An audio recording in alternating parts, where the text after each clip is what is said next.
Ինչ-որ բան է պատահել, մի տեսակ օթերում եք։ Չէ, ամեն ինչ հա։ Բայց ուսապարկերի մեջ կարող է տակ հագուստա, որ ինչ-որ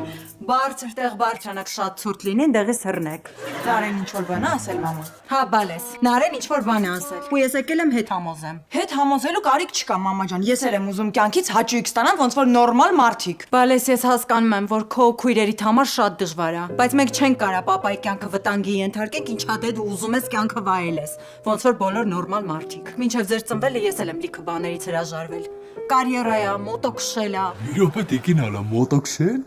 Էական չի։ Լիլիթ, դու պետքա քույրերիդ համար օրինակ ծառայես, մի քիչ պատասխանատու եղել էլի։ Մամա ջան, բայց պատասխանատու լինելը չի նշանակում կյանքի բոլոր հաճույքներից զրկված ապրել։ Տիկին ալա կարող է դուք էլ գնանք պարաշտով թռնենք։ Ալեքս ջան, ես։ Հա։ Չէ։ Իմիջ տարիքն եմ։ Չես երազել պարաշուտով թռնելու մասին։ Բոլորայա լինելու ու ահավոր կինո